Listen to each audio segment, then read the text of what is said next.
O problema é que as pessoas às vezes complicam demais e as respostas da Bíblia são muito mais simples do que a gente imagina.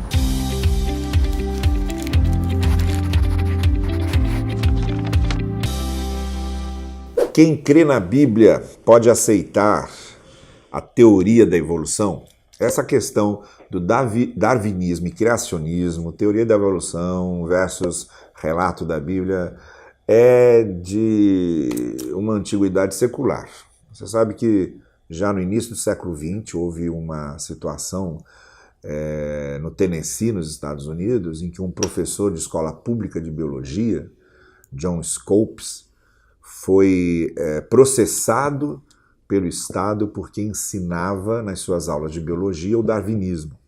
E havia uma lei no Tennessee que proibia sequer a menção de Darwin nas aulas. E ele achou que os alunos tinham que conhecer a teoria da evolução e por isso ele foi processado e depois foi impedido de lecionar e aquela coisa. Então já houve esse período em que havia quase que uma espécie de inquisição evangélica protestante contra teorias científicas. Não é? O que a gente tem que entender é o seguinte: a Bíblia não é, em absoluto, um livro que vai contradizer certas realidades e a gente não precisa ter medo disso. Primeiro, porque a Bíblia não é um livro de teorias científicas, ela é um livro de princípios. Então você tem um texto em Josué que diz que o povo estava lutando lá contra os inimigos na posse da terra prometida e começou a anoitecer, e se anoitecesse eles teriam dificuldade para vencer aquela batalha, aí Josué orou e o texto diz, e o sol parou. Isto é, houve um adiamento da chegada da noite para que eles pudessem terminar aquela batalha sem que a escuridão tomasse conta e prejudicasse tudo. Do ponto de vista de quem escreveu naquele tempo, o sol parou. A gente sabe que não acontece isso, no sentido, até porque não é o sol que anda, não é? É a Terra que anda. Isso já está visto desde o tempo de Copérnico e a ciência já provou isso muitas vezes. Então você não pode pegar esse texto e dizer, agora eu vou provar que é a Terra que fica parada e o Sol que gira em torno dela e querer usar esse texto de Josué. Naquele tempo eles não tinham condições, ou as condições que nós temos hoje, para entender o que estava acontecendo. Então, do ponto de vista deles, o Sol parou. Então o Sol parou.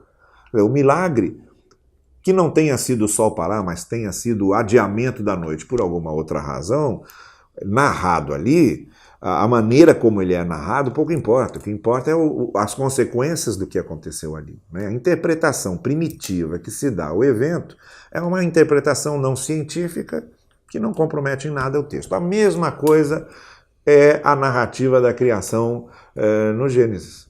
Você não tem em Gênesis 1 e 2, que aliás são duas narrativas de criação. Na verdade, são duas narrativas de criação colocadas ali lado a lado. A primeira dá ênfase mais à criação do universo, da natureza, e lá no finalzinho fala que o homem e a mulher foram criados à imagem de Deus. A segunda narrativa, ela é um pouco mais detalhada na criação do ser humano. Aí é que vem aquele episódio de Deus fazer o homem dormir, tirar da costela do homem a mulher, etc. O que eu quero dizer é que essas narrativas não são científicas, elas não foram colocadas ali como um TCC, como uma monografia, como uma tese de mestrado, para provar qualquer coisa do ponto de vista de ciência. O que você tem ali é uma linguagem religiosa, com toda a poesia e figuras de linguagem religiosa. Então, o próprio nome Adão, por exemplo, significa homem, assim como o nome Eva significa mulher. Então, ao primeiro homem foi dado o nome de homem, à primeira mulher foi dado o nome de mulher. E aí acontece aquela descrição poética, figurada, que não importava para eles provar nada cientificamente, nem descrever modelos de desenvolvimento físicos, orgânicos e naturais. O que importava para eles é mostrar quem tinha sido a origem de tudo aquilo. E é nesse ponto que eu quero me firmar. Provavelmente todas essas narrativas foram fixadas e fechadas e coletadas na época em que Israel, o Reino do Sul, estava cativo na Babilônia. Que foi a necessidade que eles tinham de fixar todas essas narrativas para que o povo na Babilônia não perdesse a conexão com tudo que eles tinham aprendido antes.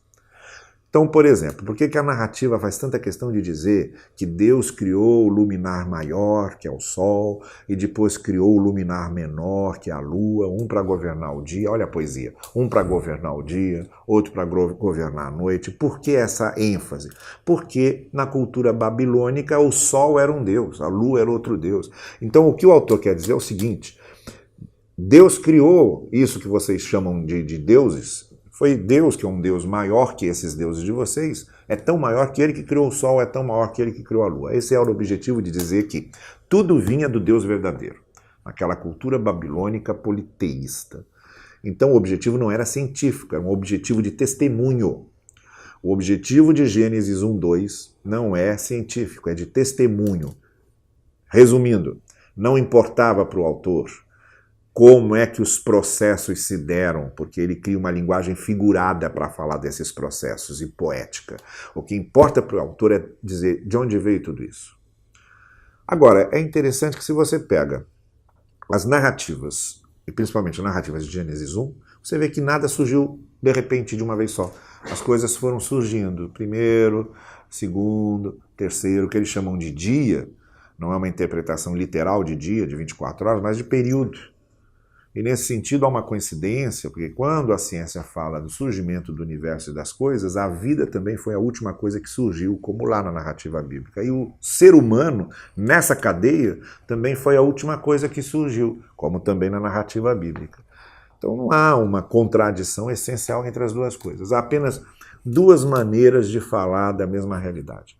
A ciência não tem que ficar atrás de mitos, de lendas religiosas, e não tem que usar linguagem religiosa nem de fé, porque ciência não é para isso. Ciência é para pesquisar com evidências e ir atrás das origens das coisas naquilo que as evidências permitem que sejam identificadas. A narrativa bíblica é diferente da narrativa científica, é uma narrativa de testemunho. O sentido da narrativa bíblica é dizer: Deus é a origem de tudo. Não importa como é que as coisas se sucederam na progressão e no desenvolvimento ou no processo disso. O importante é nós nos lembrarmos, diz o autor de Gênesis, que a origem de todas as coisas está no Criador.